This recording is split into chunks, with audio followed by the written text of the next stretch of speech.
शिक्षा वह शेरनी का दूध है जो इसे जितना पिएगा उतना दहाड़ेगा। नमस्कार, मैं जय Singh Yadav ocean of knowledge में आपका स्वागत करते हैं। तो आज हम पूर्वाग्रह के बारे में बातें करेंगे। पूर्वाग्रह क्या होता है? यह हर एक व्यक्ति के अंदर एक दूसरे के प्रति यह धारणा बन जाती है, तो वही धारणा है एक पूर्वाग्रह। तो पूर्वाग्रह के बारे में बातें करेंगे। इस शब्द की उत्पत्ति कहाँ से हुई है, इसका आशय क्या होता है। तो देखते पूर्वाग्रह लैटिन भाषा के प्रेजुडिशियम शब्द से, किस शब्द से? प्रेजुडिशियम शब्द से हुई है। प्रेजुडिशियम शब्द से हुई है। इसका आशय होता है पूर्व निर्णय से, अर्थात इसका आशय पूर्व निर्णय से।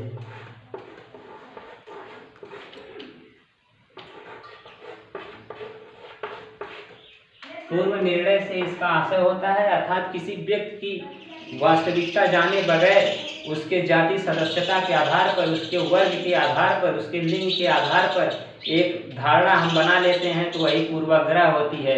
यह सदैव नकारात्मक की अवस्था में पाई जाती है। तो कुछ विद्वानों ने इसको परिभाषित भी किया है, जो इस प्रकार हैं। पहला है बैरन एवं बायरन ने इसको बताने का प्रयास किया है, जो बैरन एवं बायरन ने 2004 के अनुसार इन्होंने कहा है कि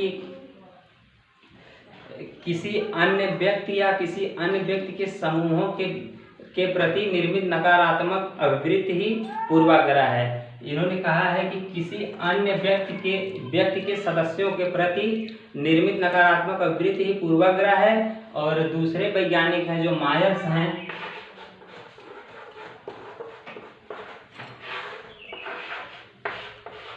मायर्स 1988 में लगभग ऐसे ही कुछ इन्होंने भी बताया। इन्होंने कहा है कि किसी समूह एवं उसके सदस्यों के प्रति निर्मित औचित्य विहीन नकारात्मक अभिवृत्ति है। यानी इनसे मेल जोल की बैरन एवं बायरन के विचार से कुछ सहमत थे, इन्होंने उससे ही मेल जोल की कुछ परिभाषाएं दी हैं।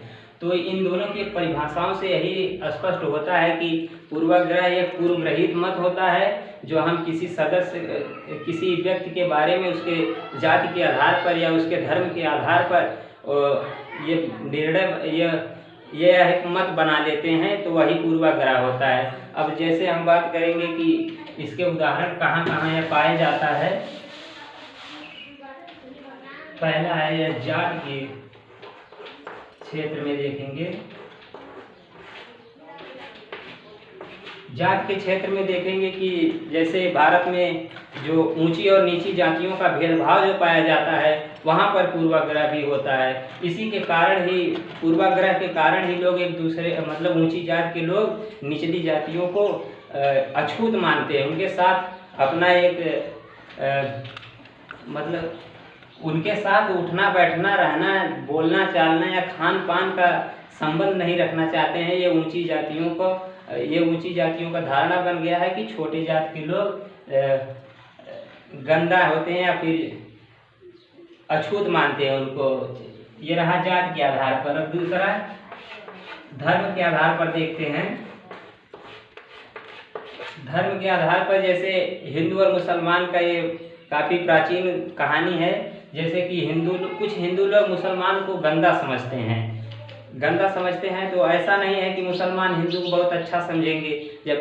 जब हिंदू लोग मुसलमान को गंदा समझते हैं, तो मुसलमान भी हिंदू को नास्तिक समझते हैं। नास्तिक का मतलब क्या होता है? मुसलमानों द्वारा हिंदुओं को नास्तिक समझना। नास्तिक का मतलब है कि भगवान को ना मानने वाले होते हैं। कुछ लोग हिंदू में ऐसे होते हैं जो भगवान को ना मानते हैं, ये मुसलमानों लोगों का कहना होता है, या धर्म के आधार पर आपने देखा। अब तीसरा देखेंगे।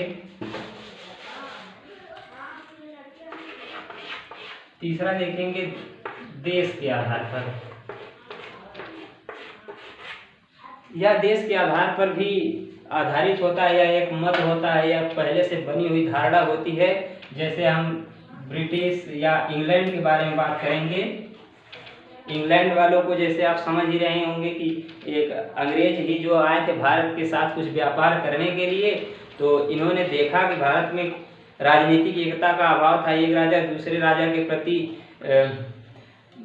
विद्वेष की भावना से देखते थे, आपस में लड़ते झगड़ते थे। तो यहाँ पर अंग्रेजों ने इसका पूरा फायदा उठाया और पूरे अपने राजनीतिक एकता का जब अभाव पाया यहाँ पर, तो उन लोगों ने भारत को अपने शिकंजे में दबोच लिया और भारत को गुलाम कर लिया। तो छल किया भारत के साथ, तो उसको तब अंग्रेजों को हम या देश के आधार पर देखेंगे तो इंग्लैंड को हम धोखेबाज समझने लगते हैं। तब ये रहा देश के आधार पर कि अंग्रेजों को हम धोखेबाज समझेंगे। तो अब आइए इसकी कुछ विशेषताएं भी होंगी पूर्वाग्रह की, तो उसके बारे में हम बात करेंगे इसकी विशेषता क्या होगी।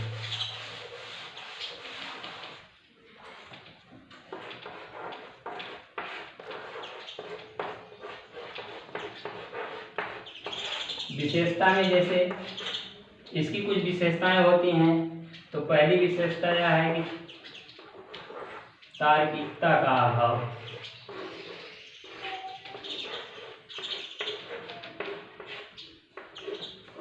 तार्किकता का अभाव यह इसकी विशेषता है कि यह तर्कों पर आधारित नहीं होता है, यह काफी कठोर होता है। जो एक बार यह पूर्वाग्रह बन जाता है किसी व्यक्ति के प्रति, तो उसे बदलना काफी कठिन, असंभव तो नहीं कह सकते हैं, या कठिन भी होता है। तो यह तर्क पर आधारित नहीं होता है, इसमें तर्कों का अभाव पाया जाता है। तो दूसरा है न्याय का अभाव।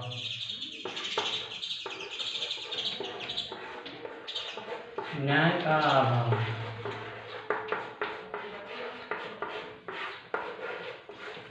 अभाव जहाँ पर पूर्वाग्रह होगा वहाँ न्याय से कोई संबंध नहीं होगा, कोई रिश्ता ही नहीं होगा, न्याय की कोई बातें ही नहीं होंगी। जैसे इसी के नहीं समाज में विद्वेष, आक्रामकता की भावना आती है, भाईचारे का कोई संबंध नहीं रह जाता है। तो जहाँ पूर्वाग्रह होगा वहाँ पर न्याय नहीं होगा, अन्याय ही होगा। तो ये रहा न्याय का अभाव। अब तीसरा है मानवता का अभाव। तीसरी जो विशेषता है मानवता का अभाव।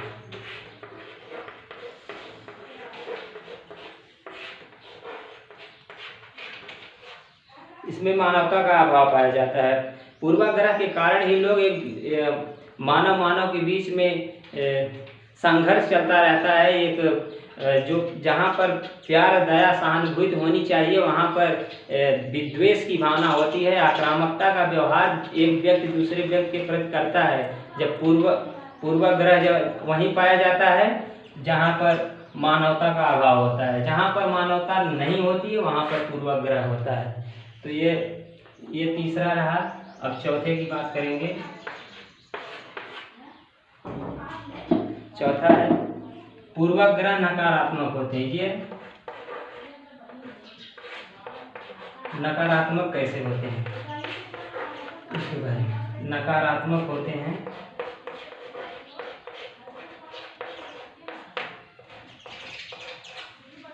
पूर्वाग्रह प्रायः नकारात्मक होते हैं। इससे किसी व्यक्ति के बारे में आप गलत ही सोचते हैं या नकारात्मक आपकी धारणा बन चुकी है।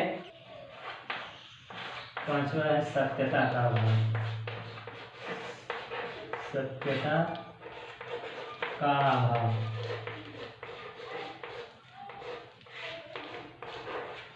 यानी जहाँ पूर्वाग्रह होगा वहाँ सच्चाई नहीं होगी, सच्चाई पर आधारित यह नहीं होता है, यह हमेशा सत्यता का इसमें अभाव पाया जाता है पूर्वाग्रह में। अब आखिरी बात करेंगे छठवें की। ये अर्जित होते हैं। अर्जित होते हैं। ये पूर्वाग्रह प्रायः अर्जित होते हैं। यह समाज में रहकर सीखा जाता है। जब बालक पैदा होता है तो उसे समाज के बारे में कोई जानकारी नहीं होती है, उसके अंदर कोई भेदभाव की भावना नहीं होती है। लेकिन वह जब जैसे परिवार में या समाज में रहकर सीख जाता है, धीरे धीरे उसके अंदर भेदभाव की भी भावना भर दी जाती है उसके अंदर में, तो वह किसी धर्म को या किसी जाति के प्रति वह अपना एक पूर्व निर्णय बना लेता है। तो वहाँ पर पूर्वाग्रह जन्म ले लेता है, तो वह भेदभाव रखने लगता है किसी जाति को लेकर या धर्म को लेकर। तो ये रहा पूर्वाग्रह अर्जित होते हैं, समाज में सीखा जाता है। धन्यवाद। आज के लिए बस इतना ही, अगले दिन फिर मिलेंगे।